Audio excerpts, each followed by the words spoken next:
เด็กชายผู้นั้นเนาะได้จูงควายของเราหั่นไปให้แบบกินหญ้าเนาะตามห้วยห้องหั่นแต่ว่าเขตที่เรามักไปให้กินไปลามหั่นน่ะถูกน้ำท่วมแบบพัดไปหมดเดี๋ยวเราก็เลยแบบไป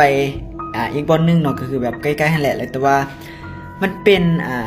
น้ำท่วมแล้วมันมีขี้ตมนะขี้ตมแบบขี้ตมปนทั้งหญ้าที่ว่าอยู่ตามพื้นหั่นน่ะแล้วเราพัดเอาเสื้อเนาะไปมัดไว้วัตถุอันนึงเนาะแต่ว่าเราบ่ฮู้ว่ามันอีหยังเราก็มัดไว้เนาะมัดไว้ให้ควายเรากินแล้วเราก็กลับไปเฮือนเนาะกลับไปเฮือนเพื่อแบบไปเฮ็ดอย่างอื่นต่อหั่นน่ะแล้วมื้อแลงจะมาเบิ่งบัดนี้เราก็กลับฮอดเฮือนเนาะกลับฮอดเฮือนเราก็กลับฮอดเฮือนแหละจังหวะนึงเราก็เกิดแบบช็อกเนาะช็อกก็คือแบบหัวใจวายแล้วก็ปรากฏว่าเราก็เสียชีวิตกระทันหันเลยเนาะก็คือหัวใจวายแล้วก็ตายเลยบัดนี้ทางครอบครัวทางพ่อแม่เขาเจ้าก็บ่ฮู้เนาะว่าเกิดอีหยังขึ้นแล้วเขาเจ้าก็อ่า